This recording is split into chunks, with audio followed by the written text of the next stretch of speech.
Assalamualaikum warahmatullahi wabarakatuh. Ketemu lagi di Tim Channel guys. Oke, hari ini di video kali ini kita akan coba sedikit review ya. Ini kebetulan sudah ada mobil Wuling ya. Ini adalah mobil Wuling REV ya. Jadi ya mungkin banyak orang yang sudah mereview sebelum-sebelumnya udah lama. Hanya saya baru berkesempatan kali ini ketemu mobil ini karena kebetulan mobil ini punya adik saya ya. Nah, jujur aja saya tertarik untuk nge-review mobil ini karena ini mobil termasuk mobil yang penjualannya cukup tinggi ya. Kenapa cukup tinggi? Karena ukurannya yang compact ya, ukuran compact dan untuk pemakaian dalam kota itu wah, efektif banget lah ya. Efektif termasuk juga efisien karena dia adalah mobil listrik ya. Oke, sebelum kita lanjut, saya mau ngingetin aja, saya bukan reviewer otomotif. Saya cuman sekedar mereview apa yang saya lihat ya guys ya. Ya, jadi ya harap dimaklumi lah ya. Oke, pertama mobil ini Wuling REV yang ini yang tipenya yang long range ya. Karena setahu saya Wuling ini ngeluarin dua varian ya. Ada yang long range, ada yang standard range. Bedanya gimana? Nanti kita bahas di akhir video, kita lihat, kita buka dari speknya aja ya nanti. Oke, sekarang yang ada di depan kita ini kita lihat fisiknya dulu aja. Oke ya, ini dari sisi sebelah kanan si mobil ya. Kalau kita lihat ban ini dari ban dulu aja lah ya, kita random aja nih guys ya. Bannya pakai GT radial guys ya. Ini ukurannya 145 70 12 ringnya 12 inci. Ringnya 12 inci guys. Ini ban dan ini dia dop ya. Di penutupnya pakai dop. Ya. Kemudian untuk bagian depannya ini sepertinya sama ya. Sama tuh 145 70 R12 ya. Jadi ukuran ban depan sama ban belakang ini sama ya. Nah, ini bagian samping kanan ya. Nah, untuk bagian belakangnya, nah seperti ini ya guys. Nih ada REV di sini ya, ada dua sensor parkir sama di situ ya. Ini untuk direct mungkin ya. Lampu, nah ini ada LED ya. Ini nyala nih kayaknya nih, yang lurus ini. Lampu rem, lampu mundur ya, sama side di sini. Ya. Kemudian kita langsung ke bagian depan. Nah, di bagian depan, nah ini tempat charging, ya. Kebetulan di sini ada tempat kayak kamera, tapi sebenarnya ini belum ada kameranya ya guys. Dan ini bisa ditambahkan. Dan ini sifatnya waktu pembelian itu katanya, jadi memang tidak include dengan kameranya, tapi bisa ditambahkan. Dan satu lagi, yang di belakang ternyata ada kamera mundur guys. Saya lupa tadi ya. Nah, ya. Kalau kamera mundur ada ya di belakang. Oke. Ya, kita melihat luarnya dulu ya. Nah, ini lampu depan. Nah, lampu depan ini untuk yang standard range sama yang long range itu beda ya guys. Nah, untuk yang long range ya, varian tertingginya udah seperti ini ya. Nah, sekarang kita coba buka. Ini untuk buka chargernya di sini guys ya, tinggal ditekan aja, buka. Ini untuk buka lubang chargernya ya. Nah, ini ada tuas di dalam. Ini untuk buka kap mesin, bukan kap mesin sini ya, ada kap di sini ya. Ini tinggal kita geser aja katanya ke sini. Tuh, ya.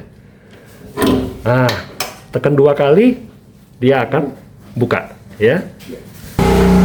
Nah, di dalamnya ada apa, guys? Nah, ini ya, ada apa aja? Nah, ini kita lihat ini air-air ya, wiper. Ini minyak rem. Ya, di dalam situ ada aki, ya. Nah, kalau dia nanya, ini aki kayaknya nggak muat deh ditarik di sini. Ternyata untuk penggantiannya dia akan membuka bagian depan ini ya, bagian depan ini dibuka, jadi akinya dikeluarin lewat depan, ya. Begitu kata informasi yang pemiliknya, ya. Nah, untuk menutupnya ini tinggal ditekan aja, guys. Nah, 2 kali tekan dia langsung nutup, ya. Tuh. Nah, untuk ini ya tinggal kita tutup seperti ini. Oke. Oke guys, itu sekilas untuk bagian luarnya ya. Nah, ini adalah tampilan kuncinya. Hanya kunci ini udah nggak asli ya. Ini sudah dimodif sama yang punya. Udah dikasih cover karbon ya, variasi ya. Tapi di kunci ini ada untuk unlock sama lock sama untuk bagasi ya. Nah, next kita coba lihat bagasinya ya guys. Seperti apa tampilan bagasinya. Ada tuas di sini. Nah, tombol sih bukan tuas. Nah, jadi kalau lihat bagasinya sebenarnya kapasitasnya nggak terlalu besar ya guys. Nah, di sini sudah ada ini untuk kabel chargernya, sudah ada tasnya ya. Sama ini tire repair kit ya, sudah ada di sini, dan ini dapat apar ya.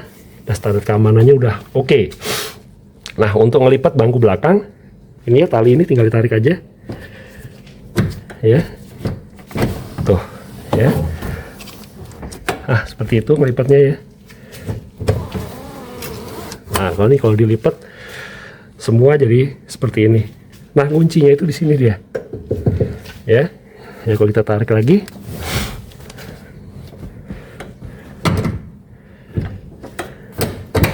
nah ya, nah ini nggak perlu nyentak-nyentak guys, enak dia ngunci sih, kayak gini aja ngunci tuh ya, seperti ini. Jadi kalau bawa di sini tas anak sekolah masih bisa nih ya, tuh masuk di sini.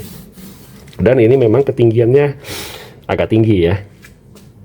Ya, kalau ini dilipat ya bagasi jadi lebih luas. Hanya penumpang jadi akhirnya cuma 2 ya. Oke, itu bagasinya ya guys. Oke, kita tutup. Nutupnya enak ya, nutupnya udah kayak nutup pintu biasa. Oke, sekarang kita coba lihat bagian dalamnya ya. Kita masuk ya guys. Oke. Jadi waktu kita buka pintu ini, nah, gambar volume di depannya nyala guys. Ya, walaupun nyala sebentar, tuh nyala sebentar habis mati lagi. Ini mobil kecil makanya tapi canggih ya. Nah, ini tampakan kabinnya. Ayo kita setting dulu ya. Oke, saya setting mentok ya guys, karena tinggi saya 180 cm ya, dan saya setting bangkunya mentok karena memang ya mobilnya compact ya. Oke, ini adalah tampilan monitornya ya. Mobil listrik, mobil canggih sudah seperti ini ya, udah canggih. Ini udah bisa terkoneksi dengan handphone tapi dengan Bluetooth ya. Jadi katanya sih ini belum Android Auto apa gitulah ya. Jadi dia masih koneksinya dengan Bluetooth. Nah, kemudian di sini ada tampilan untuk berkendara ya. Dan ini bisa disetting-setting di sini. Tapi di setting-settingnya kanan kiri. Ya.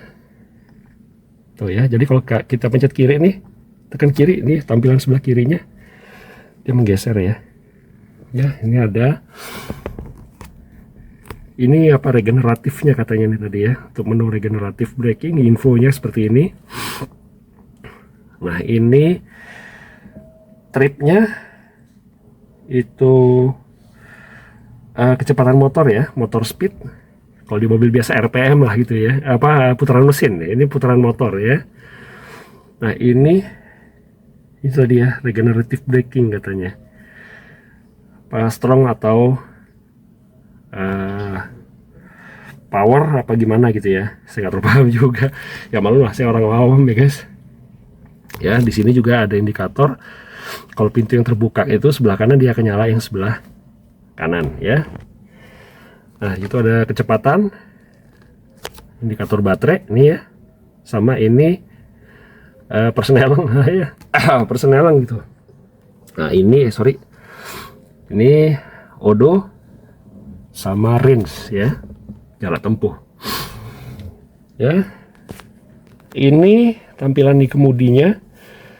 Nah ini untuk pengaturan audio ya, suara, termasuk instruksi rolling apa segala macam, voice command segala macam di sini pengaturannya ya.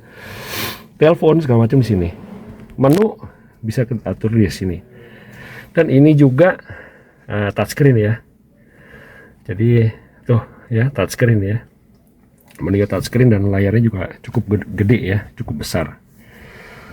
Oke, di sini ada pengaturan AC. ES ini ternyata ini adalah drive mode katanya.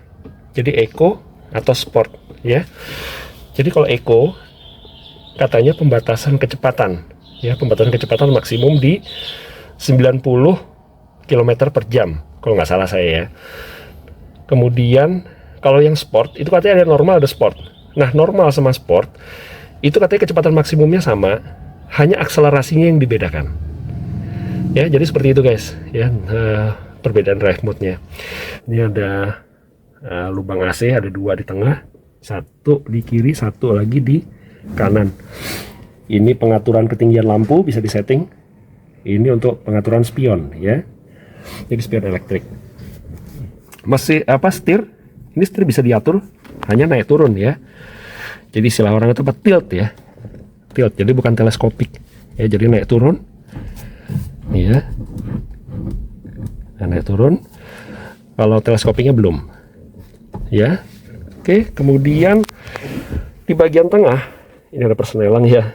Kalau ini mobil matic tapi dia modelnya dial ya, puter. Kemudian di sini untuk buka kaca, window, power window ya. Ada tulisan auto, berarti kanan kiri bisa auto, open sama close ya. Ini parking brake, udah elektrik ya, parking brake.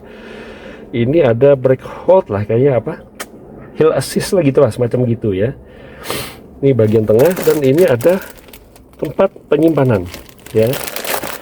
Di tengah juga di sini ada tempat penyimpanan, tapi ada laci nggak? Kayaknya nggak ada laci ini guys. Sama ada tempat penyimpanan juga, kabel sini. Ini ada USB ya, di sini nih USB ya. USB, ini ada hanger guys ya. Ini hanger, jadi gantung-gantung apa? Ini ada hanger. Nah ini untuk gantung-gantung apa ya? Ya kalau kita plastik kresek itu bisa digantung di sini ya. Oke, ini ada kantong ya, apa pocket buat koin atau buat apa gitu ya. Kemudian di sini ini model handle-nya seperti ini. Di sini ada cup holder juga 1, sama ada penyimpanan ya. Tuh. Kemudian sama di sebelah kiri juga sama, ada cup holder 1. Dan di sini ada speaker ya. Speaker di sini. Ini bagus bahannya. Ya, ini mobil ya. Mobil kekinian, jadi panel-panel instrumennya itu udah serba digital ya. Emang canggih sih ya, mobil listrik gitu ya. Oke, sekarang kita akan coba jajal bangku belakang ya. Jadi posisi duduk saya ini udah saya set maksimum ya, di posisi berkendara saya ya. Nanti kita coba masuk, kita lihat di belakang sempit atau tidak ya, dengan tinggi saya yang 183. Yuk kita pindah ke belakang. Nah, untuk pindah ke belakang ini ya, tuas ini ya, kita majukan aja. Nah ya, otomatis dia bangkunya langsung maju. Nah, jadi pengaturan bangku ini belum elektrik ya. Ya, itu space. Tadi ini udah setting berkendara saya, kita coba duduk di belakang.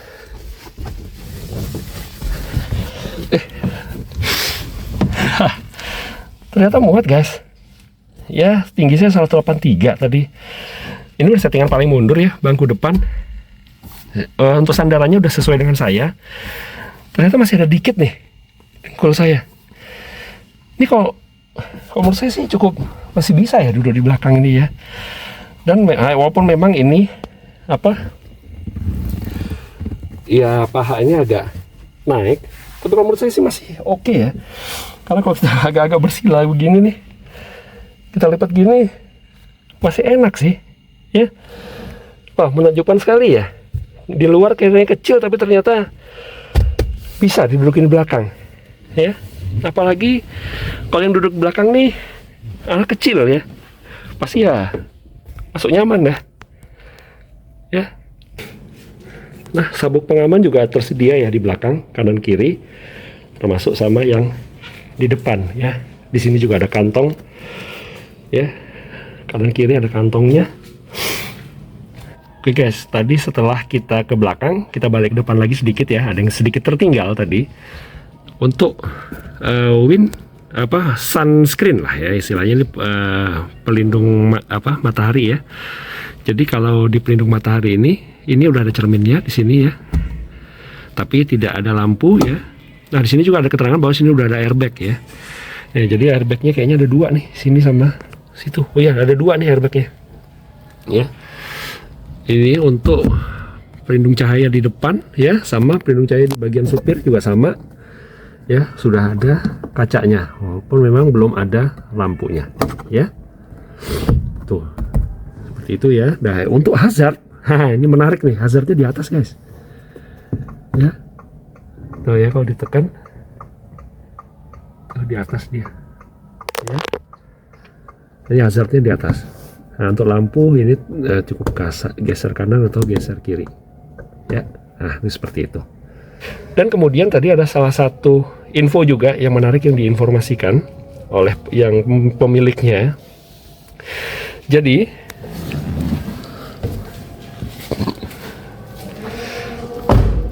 untuk ban ternyata ini sudah bisa dipantau tekanannya, tapi pemantauan tekanan ban ini katanya tidak pakai sensor. Kan ada yang tire monitoring sistem ya, TMS kalau nggak salah, itu pakai sensor berdasarkan tekanan. Tapi kalau ini katanya tidak memakai sensor tersebut ya. Jadi dia dipantaunya dengan sensor perputaran ban.